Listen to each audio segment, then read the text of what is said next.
Good morning, y'all. It's Mo. I want to talk to y'all today about unconventional ways of gardening. So, with inflation and everything else, um, food prices are going up. It's just not easy. It's just not easy. Nothing is really easy right now. And maybe not everybody is in a situation where they can just go outside and dig up, apply and make a garden like that. That's okay. That's all right. There are other ways that you can do it and get around it. I'm kind of in a situation to where, I can't do that. I own a place, but because, I went through a major storm, my house was kind of destroyed. I don't want to use that word on him, but there goes a rabbit. So back to this. My house was destroyed by a storm in 2020, and I have been out of my house for like 2 years. I've been fighting an insurance company, and it's not really a unique situation where I'm at. A lot of people have gone through this with their insurance companies, wanting to drop them, wanting to lowball them with the cost of repairs. But with God's help, I'm at the end of that now. So I'm just waiting for everything to be cleared so I can go back to my home, back to the way I lived before. In the meantime, still though, I love to grow food. I love to grow stuff. So I need to do it. I need to do it to feel complete. So I found a couple of different ways to garden. I just want to share that with you, and maybe it works for you.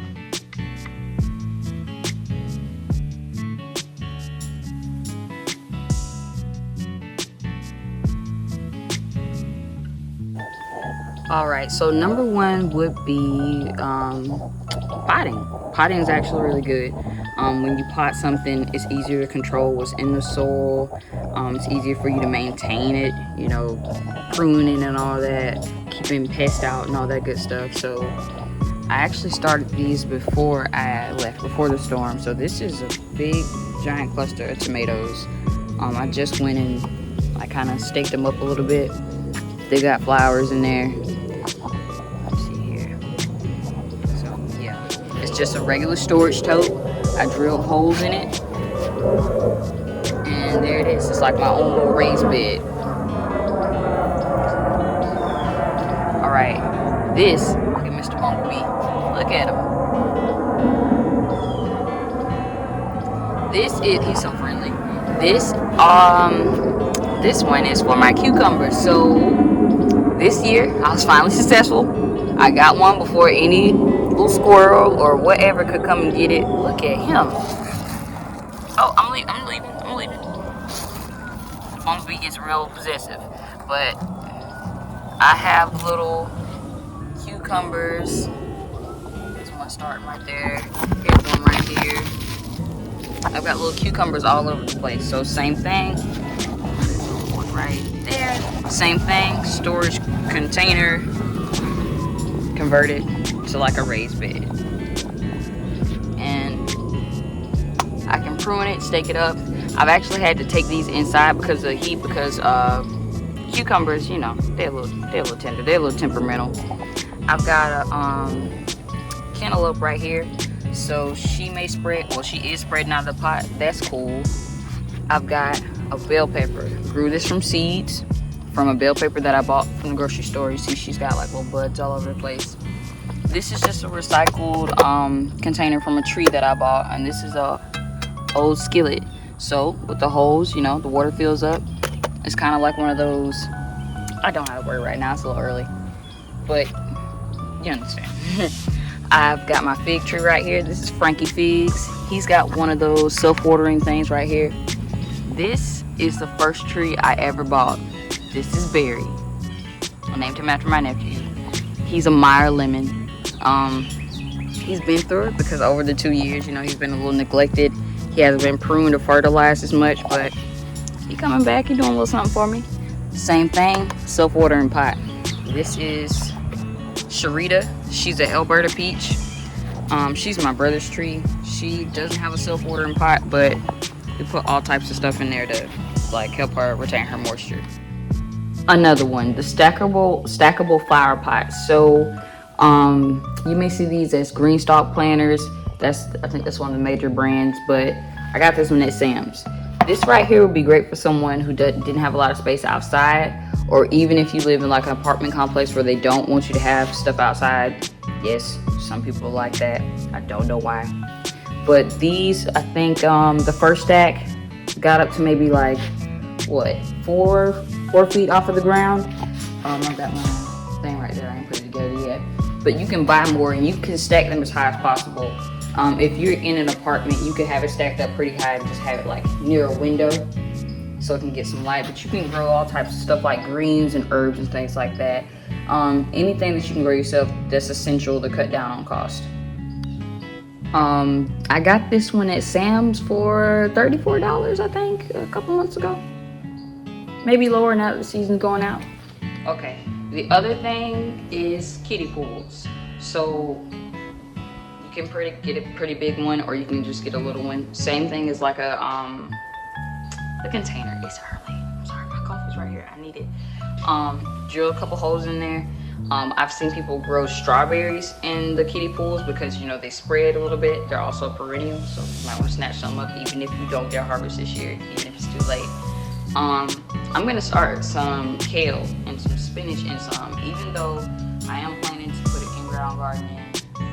Alright, so this is one of the projects that I'm working on. So I really want to have an in-ground garden as well as all the other pots and stuff like that, and burying these fruit trees that I have.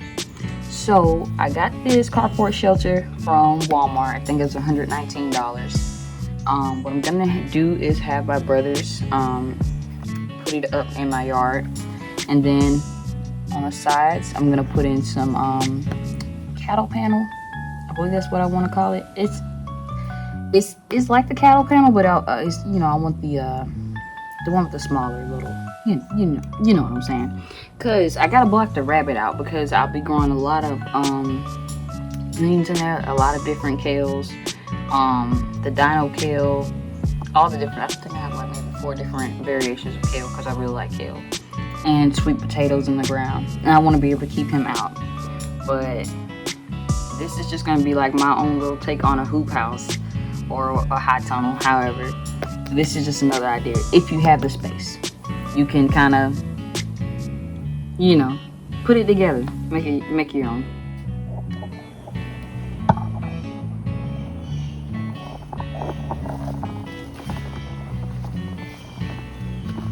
Alright, so that's my black beauty. This is my Ichiban. This is Theodore. Theodore is putting on fruit, y'all. I hope you can hear me. Got little buds everywhere. I get so excited. I try not to like holler, not like murder mystery holler, but I try not to like get like too excited outside. I don't want folks to think I'm crazy. No, I'm not really concerned about it. Because this is really something to be excited about. I mean, look at that. Putting on fruit. This is my okra. I love okra. These are some more tomatoes. They got really tall. They're in a pot. And I got a cage up around them. This is a lunchbox pepper. She's in a little pot. And this is Craig, my kale. My first kale. He is in a self-watering pot. I think that's like a repurposed lid at the bottom. And these are some Premier Kale burpee seeds. I love these. These are delicious. I just put those seeds in there with Craig, and they are very prolific. I eat these, and they come right back. So my main point is just to urge you and show you different options of growing your own food. Grow for yourself, for your family, for your neighbors, for your kinfolk, for anybody. Please, just grow your own stuff. It's very necessary. It's very necessary. Thank you very much. Until next time, be blessed. Peace.